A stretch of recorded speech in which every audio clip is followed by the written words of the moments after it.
రైతు బిడ్డలకు రైతులకు ఎన్ని మాటలు ఇచ్చినారో ఒక్కసారి మీరు గుర్తు తెచ్చుకోండి. ఇంతకుముందే మహేష్ రెడ్డి అన్న చెప్పినట్టు వెంటనే పోండి 2 లక్షలు బ్యాంకు దగ్గర. ఇదివరకు కేసీఆర్ ₹1,00,000 రుణం మాఫీ చేసినా మీరు వెంటనే బ్యాంకుకు పోయి పరిగెత్తుకుంటూ పోయి ఉరుక్కుంటూ పోయి 2 లక్షలు తెచ్చుకోండి. నేను వస్తూనే ఉన్నా డిసెంబర్ 9కి. డిసెంబర్ 9 నాడు మొదటి సంతకం పెడతా, రుణం మాఫీ చేస్తా అన్నాడు. అట్లాగే కేసీఆర్ 10,000 ఇస్తే నేను 15,000 ఇస్తా ఎకరానికి అన్నాడు. నవంబర్లో తీసుకుంటే 5,000, డిసెంబర్లో తీసుకుంటే 7,500. పెన్షన్లు ఒకటిగా చెప్పింది, రైతులకు ప్రతి పంటకు బోనస్ ఇస్తా అన్నాడు. కందులకు బోనస్, వడ్లకు బోనస్, పత్తికి బోనస్, 500 రూపాయల చొప్పున ప్రతి పంటకు బోనస్. ఇవన్నీ కూడా మీకు ఇవన్నీ చెప్పిన మాట మీకు యాదికుండాల. ఎవరన్నా మర్చిపోతే వాళ్ళకు చూపెట్టడం కోసమే ఇంత పెద్ద టీవీ పెట్టినాం ఇక్కడ. ఒకసారి ఎవరైతే ఆ కంప్యూటర్ దగ్గర ఉన్నారో పిల్లలు, కాంగ్రెస్ వాళ్ళు రైతులకు ఇచ్చిన హామీలు ఒక్కసారి చూపెట్టమని చెప్పి నేను కోరుతా ఉన్నా. వీడియో ప్లే చేయాలి. తీసుకుంటే 10,000 వస్తుంది రైతు బంధు. కాంగ్రెస్ అధికారంలోకి వస్తే 15,000 వస్తుంది. ఎకరానికి 15,000 రూపాయల సంవత్సరానికి ఇచ్చేటట్టుగా ఒక గ్యారంటీని కూడా మనం ప్రకటించాం. రైతు భరోసా, ఇందులో రైతులకు, కౌలు రైతులకు సంవత్సరానికి ఎకరాకు 15,000 రూపాయలు ఇచ్చే విధంగా, అదేవిధంగా నిరుపేదలైన కూలీలకు సంవత్సరానికి 12,000 రూపాయలు ఇచ్చే విధంగా రైతు భరోసా కార్యక్రమాన్ని 2వ గ్యారంటీ కింద ప్రకటించడం జరిగింది.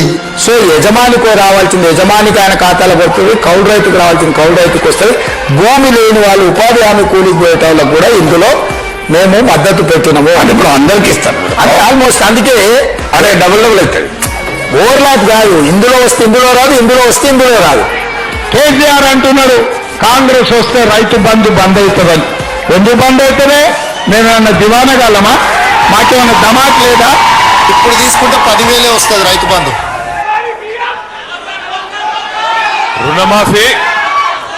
రుణమాఫీ 2 లక్షలు అన్నాడు. అయిందా కాలేదా? పరిగిలేమన్నా రామ్మోహన్ రెడ్డి ప్రత్యేకంగా ఇప్పించిండా? అయిందా కాలేదా? గట్టిగా చెప్పాలి. చారానా కోడికి బారానా మసాలా అన్నట్టు చేసింది చారానా, చెప్పుకున్నది రూపాయి. కథలు ఎట్లా చెప్పిండ్రు ఆ రోజు? ఇప్పుడే మీరు విన్నారు. రైతులకు ఇస్తాం, భూ యజమానులకు ఇస్తాం, కౌలు రైతులకు కూడా ఇస్తాం రైతు బంధు అని ఇచ్చిండా? కౌలు రైతులకు రైతు బంధు వచ్చిందా? గట్టిగా చెప్పాలా, వచ్చిందా రాలేదా? అట్లాగే ఇంకొక మాట చెప్పిండు, రైతు కూలీలకు నెలకు 1,000 రూపాయల చొప్పున సంవత్సరానికి 12,000 ఇస్తా, ఇందిరమ్మ ఆత్మీయ భరోసా అన్నాడు. వచ్చిందా? రైతు కూలీలకు, నిరుపేదలకు, భూమి లేని వాళ్లకు 1,000 రూపాయలు వచ్చిందా నెలకు? బోనస్ వచ్చిందా? ఏమన్నా వచ్చిందా? మరి మనకు సోయి వచ్చిందా? పరిగిలో సోయి అన్న వచ్చిందా లేదా? మరి అది వస్తే చాలు. నేను ఎందుకంటున్నా అంటే పచ్చి అబద్ధాలు. నువ్వు ఆగుతాను జర్రది. నేను ఈడవరి, నువ్వు ఆడవరితే ఎవరికి పడుతుంది? ఆగురా అయ్యా, ఇప్పుడు నీకు దండం పెడతా, నీకు ఆగురా తమ్మ. ఈ కోపమంతా ఎలక్షన్లో చూపెట్టాలి, గీడ నా మీద చూపెడితే వస్తుంది. ఇప్పుడు నేను మిమ్మల్ని అందరినీ కోరేది ఒకటే, ఇటువంటి జూట మాటలు 1 కాదు 2 కాదు, 420 చెప్పిండ్రు. 420 హామీలు ఇచ్చి 420 మాటలు చెప్పి ఇవాళ ఓట్లు వేయించుకున్నారు. 2 పంటలకే ఇస్తావా కేసీఆర్, 3వ పంటకి ఇయ్యావా రైతు బంధు అన్నాడు. యాదుకున్నదా? మరి అలా రైతు బంధు పడుతుందా? కేసీఆర్ ఉన్నప్పుడేమో మీకు నాట్లప్పుడు రైతు బంధు పడేది, ఇప్పుడేమో ఓట్లప్పుడు మాత్రమే పడుతుంది. పార్లమెంటుకు ఒకసారి ఇచ్చిండు, అట్లాగే పంచాయతీ ఎన్నికలకు ఒకసారి ఇచ్చిండు. మళ్ళా ఇప్పటి వరకు రైతు బంధు లేదు, 3 సార్లు ఎగ్గొట్టిండు.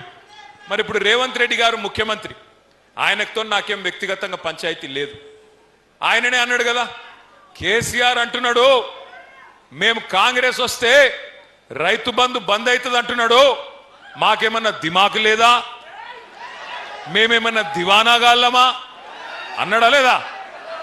మరి అడగాలనా లేదా ముఖ్యమంత్రి గారిని? 3 సార్లు రైతు బంధు ఎగ్గొట్టినోని ఏమనాలా?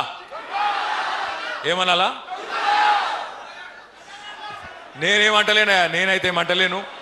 మళ్ళీ ఏమనంటే నేను ముఖ్యమంత్రిని తిట్టిండు వీనికి అహంకారం అని మళ్ళీ నన్ను తిడతారు లేనిపోని బాధ.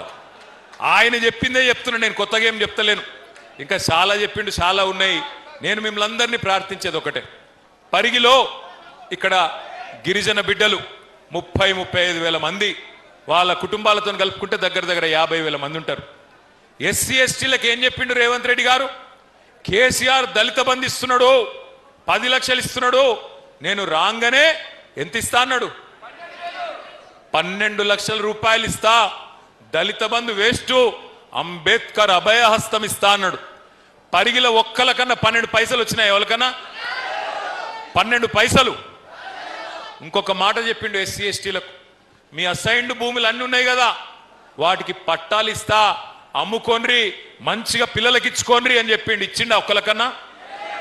ఇప్పుడు భూములు గుంజుకుంటుండా లేదా? ఇప్పుడు పరిగిలో భూములు గుంజుకుంటుండా లేదా?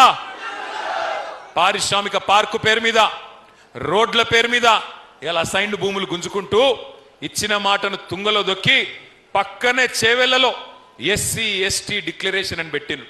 ఏం చెప్పినట్లా ఎస్సీ ఎస్టీ డిక్లరేషన్లా పెద్ద పెద్ద మాటలు చెప్పిండ్రు. దళితులకు గిరిజనులకు ప్రత్యేకమైన అభివృద్ధి కోసం పనిచేస్తాం. 10 లక్షలు కాదు దళిత బంధు 12 లక్షలు ఇస్తాం. ఇందిరమ్మ ఇల్లు కట్టుకుంటే మిగతా వాళ్ళకి 5 లక్షలు, ఎస్సీ ఎస్టీలకు 6 లక్షల రూపాయలు ఇస్తా అన్నాడు.